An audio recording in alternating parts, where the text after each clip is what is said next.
An artist live. Gala dinner, 24th January 2014. Benjamin Hall, Paradise Suite Hotel. Come early, dine early. Platinum tables, 50,000. Diamond tables, 40,000. Gold tables, 30,000. Individuals, 1,500. 25th, dance at Birkama Joko, Birkama Kola Pare, APRC Combo Not Canale, Al Wuli Al Nieta. Tiketo, $300 is flat dronum, Aliake APRC, Yakali, Natanu. 26th, Grand Soiree, Benjamin Hall, Ali Minded Setsima Group, the new look. $300 is flat, VIP, $750 is. Niko APRC, Combo Notin Call Alfinti, Mokana to come. APRC, Gambiano Alfinti, Mokana to come. APRC, Combo Not Youth Executive, Andakan, Aliumbai there, Jellyba Kate, Sejoban at Gambian Artist, Bukendes. Welcome back. Central African Republic's new interim president, Catherine Samba-Panza, has called on the country's warring militias to lay down their weapons. The Chadian-born mayor of Bangui succeeds rebel leader Michel Djotodia, who stepped down after leading a rebellion in March 2013. We have details in this report. Interim President Monday. There were 8 candidates in the running to replace Michel Djotodia, who was forced to stand down. Catherine Samba-Panza, who is the mayor of the capital Bangui, has a reputation for being a hard-working peace broker. She was elected in a second round of voting by 75 votes to an emotional round of applause. The new president immediately made an appeal to Christian self-defense militias, the Antabanaka, to disarm. Show your support for my nomination by giving a strong signal. Lay down your weapons.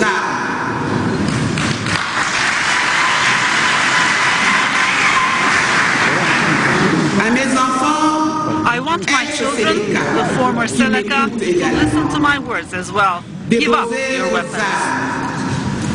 The new president says her priorities are to disarm the militias, stop people's suffering and unite all Central Africans. Catherine Samba-Panza was born in Chad of a Cameroonian father and a Central African mother. She speaks Arabic and is a Christian. So far, she's been accepted by all of the belligerents. This is a strong point, since she will lead the Central African Republic to elections in 2015. Her first challenge will be to set up a transition government.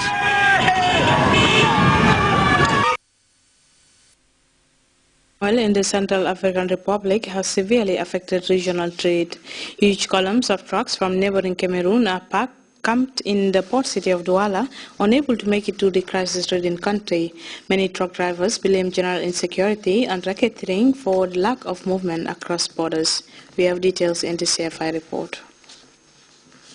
Camp while waiting for traffic to start again. In Cameroon, truck driver spirits are low. Since the beginning of the crisis in the Central African Republic, very few trucks have made it to the other side of the border. In 6 months, 2 Cameroon truck drivers have been killed in the Central African Republic. Insecurity and racketeering are blocking the way to Bangui. When it isn't the drivers, it's the trucks that are targeted. The Seleka have taken 2 of our trucks. They were demanding 30 to 35 million per truck. At each post, a Seleka demands a fee as a formality, 10,000. As an entrance and exit point for goods in the entire sub-region, the port of Douala is also suffering from the blocked traffic. The Douala-Bangui axis is vital, essential for the opening up of the Central African Republic to other regions, including Cameroon.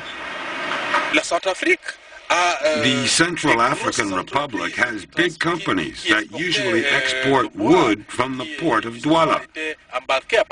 This wood is now being stocked at Bangui and cannot reach the port of Douala. The Central African Republic is losing exports, and Cameroon is also being deprived of export taxes. At the weighing post, an obligatory stop for trucks, a traffic deadlock is confirmed. The Central African destination represents 25% of all the traffic that comes through.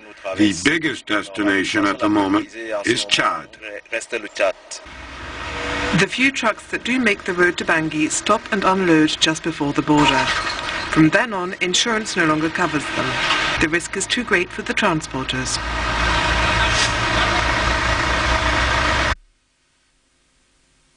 In the Winter Olympic host city, Sochi is once again a cause for concern. Police in Russia wants people to look out for a woman they say is plotting a strike on the games, which are set to start in just 2.5 weeks. CNN's Phil Black has more. Russian police are racing against the clock to find this woman, who they say may be working with a known terrorist organization, planning an attack on the Olympics. And she may already be inside Sochi ready to strike. Obviously, the Russian security forces are concerned that perhaps people have already penetrated their outer perimeter and are in Sochi. 22-year-old Rozana Ibragimova is described as a black widow, a notorious type of suicide terrorist that's emerged in Russia's clashes with Chechen separatists. Police distributed flyers to hotels in Sochi and are asking staff to be on the lookout for her. Experts say there could be other so-called black widows planning a strike. We shouldn't assume that she's the only one they're concerned about. She's likely part of a larger network that they're looking at. Ibragimova is believed to be from Dagestan, a Russian republic in the Caucasus region. In the US, law enforcement agents have been conducting knock-and-talk interviews with people from that region for weeks, asking community members if there are any issues where they should be focusing. This morning, the Russian Anti-Terrorist Committee posted a statement saying they killed 7 rebels in Makhachkala, Dagestan, early last week. One of those killed is a black widow by the name of Zaira Alieva. All this after a new terror threat this past weekend from 2 young men in this video, claiming responsibility for twin suicide bombings in Volgograd last month. And they say, as for the Olympics, we've prepared a present for you. Terror analysts say Sochi is uniquely at risk because Islamic militant hotbeds are within the country, leaving the Olympics closer than ever to danger. This group does not have to fly in from the Middle East or North Africa or Asia or some other remote location. They are already in the neighborhood.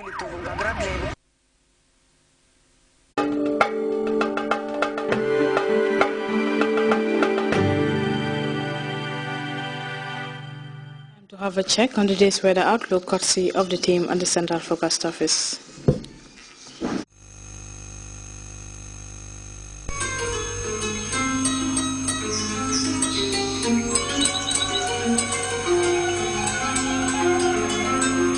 The source assures us of a continuous flow, and from there, everything follows. And for those of us who know what the River Gambia stands for, understanding its sustainability in all aspects of life is easily confirmed. The River Gambia provides nutritious delicacies as food, while it provides its wildlife a balanced ecosystem. This river, as a sanctuary, is committed to its inhabitants' needs without season.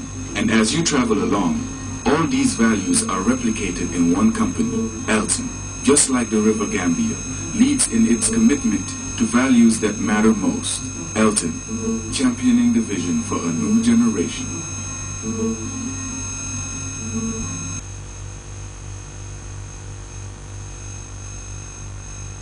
Hello viewers and welcome to weather forecast. For today we had a clear sky, sunny and a warm afternoon. The satellite picture indicates convective clouds over parts of Central and the Southern Africa, also over Madagascar. These clouds will eventually give rain and thunderstorm over affected areas, as over the Gambia and Senegal remain completely clear.